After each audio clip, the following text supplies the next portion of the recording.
కూటమి పాలన రాక్షస పాలన తలపిస్తోందని వైసీపీ నేతలు మండిపడ్డారు.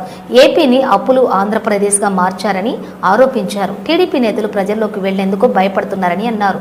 అనకాపల్లి జిల్లా వైసీపీ విస్తృత సమావేశం జరిగింది.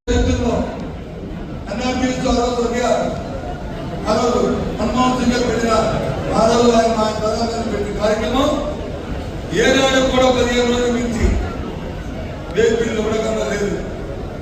కూలి రోజువారీ కూలి కూడా 15 రోజులు చేయాలి, తప్పితే 15 రోజులు. మొన్న 20 అయిందండి, 3 నెలలు ఉన్నాయి. అది కూడా మళ్ళీ మాట్లాడబడితే ఏప్రిల్ మంది అప్పుడే మే అయిపోతుంది, అప్పుడే మే వస్తుంది. ఎప్పుడే సరికి ఎందుకు అవుతుంది ఆలోచన? మీరే అన్నారు కదా, గత ప్రభుత్వం వచ్చి డైవర్షన్ చేస్తుంది తప్పు, గత ప్రభుత్వం వచ్చి చేసేసామా, మరి మీరేం చేస్తున్నారు? అప్పుడు మోసమంతా మహిమని చెప్పారు కదా. గత ప్రభుత్వం ఎప్పుడైనా ఇలాంటి కార్యక్రమం జరిగిందా? గత ప్రభుత్వం ఎప్పుడైనా 4 రోజులు కూడకుండా ఎప్పుడు ఉందా? మరి ఎందుకు మీరు ఏం చేస్తారో మీరు? ఎందుకంటే కాన్సెప్ట్ లేదు. ఎంతసేపు ఆ బిల్లించుకోవాలి, అప్పు చేసేయాలి, బిల్లింగ్ చేయాలి, బిల్లించిన తర్వాత అందులో కమిషన్ కొట్టేయాలి. ఇదే కాకపోతే తప్ప ఇంకో తాపత్రం లేదు. ముందుగా ఈ సమావేశాన్ని విజయవంతం చేసినటువంటి ప్రతి కార్యకర్తకు, ప్రతి నాయకుడికి, ప్రతి అభిమాని కూడా హృదయపూర్వకంగా పార్టీ తరఫున కృతజ్ఞతలు, ధన్యవాదాలు తెలియజేస్తాము. నిన్ననే సోదరుడు అదీప్ రాజు గారు వారి నియోజకవర్గ పార్టీ కార్యాలయాన్ని నిన్న సభవరంలో ప్రారంభోత్సవం చేశారు. అక్కడ కూడా పెద్ద ఎత్తున నిన్న కార్యక్రమానికి విచ్చేసి ఆ కార్యక్రమం విజయవంతం అయినప్పుడు నిన్న ప్రసంగంలో కూడా చెప్పడం జరిగింది. పార్టీ నష్టపోయాం, అధికారం నుంచి దిగిపోయాం, మళ్ళీ కోలుకోవడానికి ఎన్ని రోజులు పడుతుందో, మళ్ళీ పార్టీ అధికారంలోకి వస్తుందో లేదో అనేటువంటి అనుమానాలు తొలినాళ్ళలో అనిపించినటువంటి అనేక మంది నాయకులు వివిధ అభిప్రాయాన్ని వ్యక్తం చేసినటువంటి సందర్భాలు మనం ఓడిపోయినటువంటి తొలినాళ్ళలో చూసాం. కానీ ఈరోజు ఒక సమావేశానికి పిలుపునిస్తే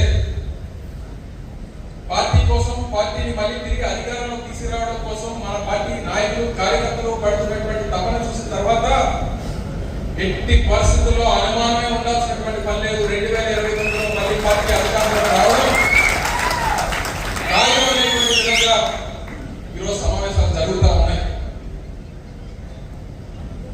తెలుగుదేశం పార్టీ 2019లో అధికారం కోల్పోయినప్పుడు వాళ్ళు ఇటువంటి సమావేశం ఒకటి పెట్టాలంటే వాళ్ళు భయపడేటువంటి పరిస్థితి. మనం సమావేశం పెడితే మనిషి వస్తారా రారా, మన సభలు విజయవంతం అవుతాయి రావా, చంద్రబాబు నాయుడు గారు రోడ్డు మీదకి వస్తేనే జనాలు రావట్లేదు, మనం ఒక సమావేశం పెడితే విజయవంతం అవుతుందా లేదా అనేటువంటి అనేక అనుమానాలు ఉండేవి. ఆ రకంగానే 4 సంవత్సరాలు ఎవరు రోడ్డు మీదకి వచ్చేటువంటి పరిస్థితులు లేవు. తీరా తెలుగుదేశం పార్టీ నాయకులు ఎప్పుడు రోడ్డు మీదకి వచ్చారంటే 2023లో చంద్రబాబు నాయుడు జైల్లోకి వెళ్ళిన తర్వాత అప్పుడు తెలుగుదేశం పార్టీ కార్యకర్తలు రోడ్డు ఎక్కారు. అంటే 4 సంవత్సరాల్లో రోడ్డు మీదకి రావడానికి కూడా మనం అవకాశం ఇవ్వలేదు. ఎందుకంటే అంత పెద్ద ఎత్తున సంక్షేమ కార్యక్రమాలు, అభివృద్ధి కార్యక్రమాలు ఇచ్చినటువంటి ప్రతి హామీని నిలబెట్టుకునేటువంటి దిశగా మన పరిపాలన సాగింది. సరే, అన్ని ఒకసారి ఇచ్చాం, అన్ని పథకాలు అందించాం, చెప్పినటువంటి ప్రతి హామీని నిలబెట్టుకున్నాం. తీరా అందుకే అన్ని జగన్మోహన్ రెడ్డి గారు చేశారు కాబట్టి జగన్మోహన్ రెడ్డి గారు చేయాల్సింది లేదని చెప్పి ఓడించినట్టున్నాము. ఎన్నో ఇబ్బందులు పడుతున్నాం. ఇంకా మా నిధులు కూడా ఎన్నో అక్రమ కేసులు, తప్పుడు కేసులు పెడతారు. అయినప్పటికీ కూడా మా నిధులు పార్టీ నాయకుల సహకారంతో అందరూ కూడా కలిసికట్టుగా మరి పోరాటం చేస్తున్నాం. రేపు రాబోయే రోజులు కూడా మరిన్ని పోరాటం చేసిన అవసరం ఉంది. ఒక్క విషయం మనం తెలుసుకోవాలి. గత మన ప్రభుత్వంలో జగన్ ముఖ్యమంత్రిగా ఉన్నప్పుడు 5 సంవత్సరాలు కూడా ఎక్కడ వ్యతిరేకత రాలేదు. ఏ ఇంటికి వెళ్ళినా సరే ప్రతి ఒక్కరు కూడా ఆలోచించవాలి. ఎందుకంటే ప్రతి వారికి కూడా సంక్షేమ పథకాలు ఇచ్చాం. ఎప్పుడు మనకు తెలిసిందంటే రిజల్ట్ వచ్చిన రోజున మన వ్యతిరేకత మనకు తెలిసింది. కానీ ఈ రోజు కూటమి ప్రభుత్వం 11 నెలల్లోనే ఏ గ్రామంలో ఏ ఇంటికి వెళ్ళినా సరే ప్రతి ఒక్కరు వ్యతిరేకిస్తారు. ఒక సవాలు, ఒక ఉదాహరణ చెప్పాలి. మొదటి 3 నెలలు తెలుగుదేశం పార్టీ కార్యకర్తగా నాయకులు ప్రతి ఇంటి కూడా వెళ్ళి పెన్షన్ ఇచ్చేవారు. కానీ ఈ మధ్యకాలం చూడండి ఎవరు అడగలేదు. కారణం ఏంటంటే ప్రతి ఒక్కరు కూడా సూపర్ 6 సమయం ఏంటి అని అడుగుతున్నారు. కాబట్టి మరి రేపు రాబోయే రోజుల్లో అందరూ కూడా కలిసి గట్టిగా పనిచేసిన అవసరం ఉంది. మరి జగన్ కూడా ఈ మధ్యకాలంలో చూసాం. మరి వారు మాట్లాడుతున్నా చూస్తుంటే ప్రతి కార్యకర్త కూడా మరి ఎంతో ఉత్సాహంగా రేపు రాబోయే పనిచేయడానికి సిద్ధంగా ఉన్నారు. అందరికీ చెప్పారు 2.0 బ్లాక్ బస్టర్ అవుతుంది నెక్స్ట్ మనందరం కూడా కాదు ఆ దెబ్బలాట్లయితే తప్పకుండా ఆ పార్టీ మొక్క అయిపోతుంది. ఎందుకంటే ఇప్పటికే లోపలికి వసతులు అవుతున్నాయి, కుటుంబంలో చాలా గొడవలు జరుగుతున్నాయి. అందువల్ల ఇది ఎక్కువ రోజులు పడదు, 2026లో తప్పకుండా జరుగుతుంది. అందువల్ల నెక్స్ట్ ఎలక్షన్కి వచ్చేసరికి మాత్రం ఎవ్వరు కూడా ఇవాళ గ్రామాల్లో అయితే ఎవ్వరు వచ్చినా మా ఇంటికి బాబు ఎక్కడ చూసినా తిడతారా ఉన్నారండి గవర్నమెంట్ని, ఒక పెన్షన్ లేదు, ఒక ఇల్లు లేదు, పెన్షన్లు ప్రతి ఊర్లోని 8-10 పెన్షన్లు తీసేస్తాం, ఏదో కారణం చూపించి తీసేస్తాం.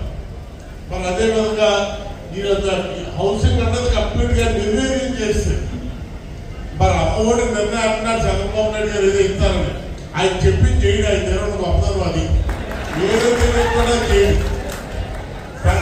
ఏదో అమ్మఒడి స్కూల్స్ ముందర ఇస్తారంటున్నాడు, మరి చూడాలి ఎంతవరకు ఇవ్వగలడా.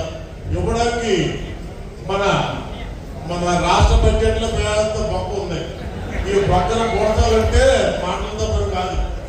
అందువల్ల ఏమీ చేయలేదు. ఈ బడి అయితే జగన్మోహన్ రెడ్డి గారు ప్రతి వాళ్ళకి కూడా అకౌంట్ లో ఎంత తక్కువ లేదన్నా 5-6 స్కీమ్ పడితే అందరూ హ్యాపీగా ఉండేవారు.